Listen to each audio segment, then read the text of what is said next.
Vigilante is a story about Dexter Gooding, who has been involved in crime and served time, was deported back to Barbados, and then finds his peaceful village has become a center for crime. And he sets out full of passion and guilt to change that and becomes a vigilante. And in his quest for justice, he meets Amy, a white Barbadian woman who's got the same goal, but she's using very different weapons to get there. In this program, we're going to talk about one of the key issues in the movie, race. And we're going to talk to some of the actors in the movie, some of the people who work behind the scenes, and also just the average person on the street who can tell us about what their ideas are about race and about how this movie will affect people and how we live our lives. Barbados is one of the most racist states in the world. Barbados is more racist than South Africa. All Barbados is established with the clique, the house nigger, and the field nigger, and then the lesser man. There's a quiet kind, I like to refer to it as a culture of silence. White Barbadians, they don't hurl insults at you, but they will not pay you any attention. It's a kind of quiet kind of insult. Nobody might use the N-word at you, but you will probably find that you will say good morning and they will probably look at you and not even nod.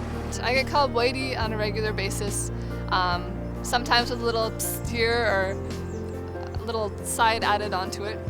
Even the unlearned white person are more privileged than the learned black person.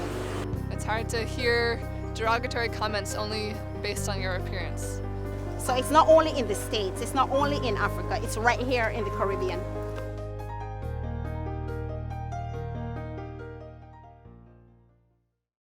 Have you ever experienced racial prejudice because of your skin color?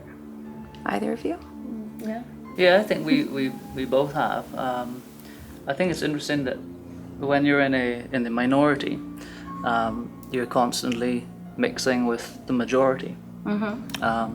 And I think it almost can be a bit more overt at times.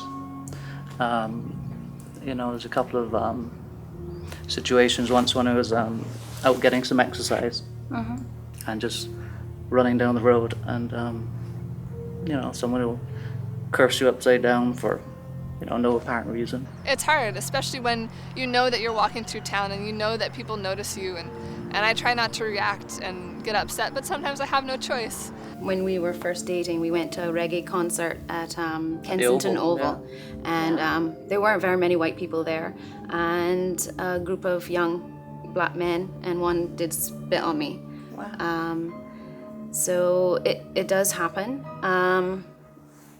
The other thing that I've experienced is that I've been involved in many performances as a dancer, and I have been told that I couldn't do a dance because there were too many white people in the dance. Had to be a certain amount of black people. In advertising, which my sister is involved in for many years, she couldn't have too light a person in the ad because you would actually get people to call in and complain that the person was too light in the ad. So it's kind of turning the other way.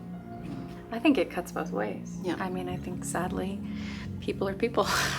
Or maybe good that people are people, but what I'm saying is the weaknesses of discriminating against someone because of color aren't confined to one color person. Yeah, I mean, you'll see it both ways. You'll see where white people are hostile to black people because of their skin color, and we'll have the other way where a black person would be hostile to a white person. Living in Barbados as a minority has been an eye-opening experience for me because I actually didn't realize I was a minority. I didn't realize I was any different from the people I hung out with, and I didn't see it that way until I went to an event where the majority of the people there were white, and white Bajans as well, but I didn't realize they existed. It was a whole new realm of people I hadn't been privileged to meet, and I actually felt uncomfortable. I didn't feel like I fit in that group, and it was a strange experience. My friends laughed at me and said, "But you're one of them," and I thought, well, really, I didn't know.